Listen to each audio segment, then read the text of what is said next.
morning, good morning. Project tayo ngayon. Gagawa tayo ng banggerahan din sa likod. Kasi ang mahal na ng gasol. Grabe. So, madami naman makukuhanan dito ng kahoy. Kaya magkakahoy din tayo. Katulad dun sa San Bartolome. Dami naman tayo makukuha na ng kahoy dito. Yan. Yan. Pwede tayong manguha ng kahoy.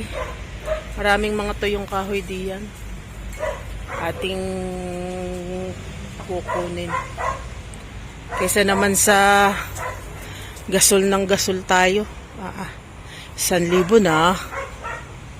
Siyempre, ang gagawa ng ating banggerahan ay hindi naman ako. Yun, ang tatay ko. Siya ang gagawa ng ating banggerahan. Sakto. Para makatipid-tipid tayo. Kasi, katulad nitong mga kamuting kahoy, tatanggalin na natin yan. Yan. Tanggalin na natin. Yung mga tuta. Yan, yung mga tuta, oh. Asa na si Bear tsaka si Brand. Bear. Yun yung nanay ni na Bear. At ere naman ang aming makulit na asong si Seven. Ayan, si Seven yan. Si Seven. Ayan.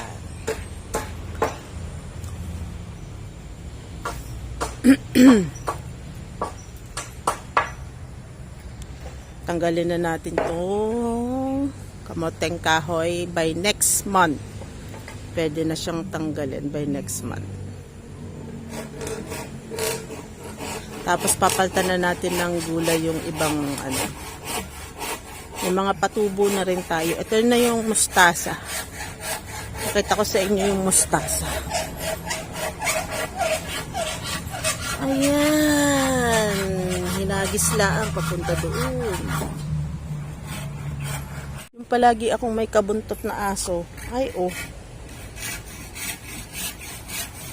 Tapos yung isang aso, sige naman ang ihi.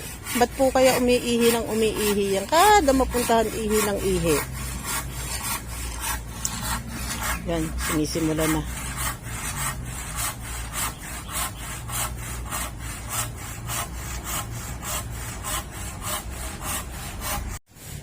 Itong talbos ng kamote, papalitan na rin to. Kasi hindi siya naglalaman. Puro lang siya talbos. So, papalitan na rin.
Siyempre, shoutout muna kay Jeffrey Sumil, kay Bragi Mix TV, kay Ray Maranan, kay Earl TV ng Saudi Arabia. Binabati niya ang kanyang mga pamilya sa Bulacan at sa Taysan, Batangas. Si Sir Dennis Tiburcio, si Sir Artin Clint ng CPTech, at saka si Doc Benny Binuya ng Nueva Ecija. Magandang araw po!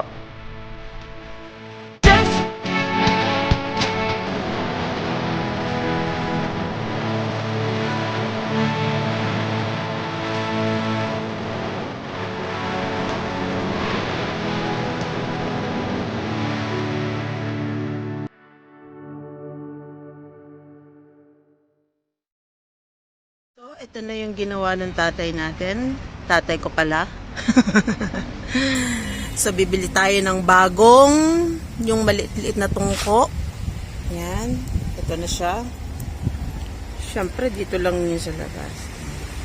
Kulang pa din tayo ng bubong. Kasi, ginawa lang niya yung kung anong available natin dito. Yan. So, doon natin nilalagay. Kasi nga naman, ang mahal-mahal ng gasol. So, testingin natin. Actually, pain-in na tong sinaing natin. Kaya, kailangan ganito lang yung apoy. Yan. Ito naman yung uling natin. Tipid-tipid din pagka may time. Ano nga ba lulutuin natin? Yan. Tilapia. Ilalaga natin. Lagyan din natin ng saging na saba. Siyempre, aray na, kumukulo-kulo na. Maya-maya ng kaunti yan. Makakaluto rin tayo. Ang kailangan laang natin ay maagang pagluluto.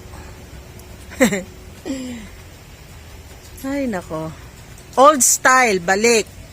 Ganito talaga ang buhay probinsya eh. Siyempre, habang nagluluto tayo, may duyan ding katabi. Lagay din ng lalagayan dito. So, ilalagay natin yung mga toyo, suka, patis, asin, betchin. Habang napakadali ng kumuha ng mga panlahok. Katulad ng siling haba. Pag magsisigang papaya, marami na rin bunga. Yan. Yung ating mustasa. Ayun. Dami na. Buhay-buhay probinsya, farm bill na to.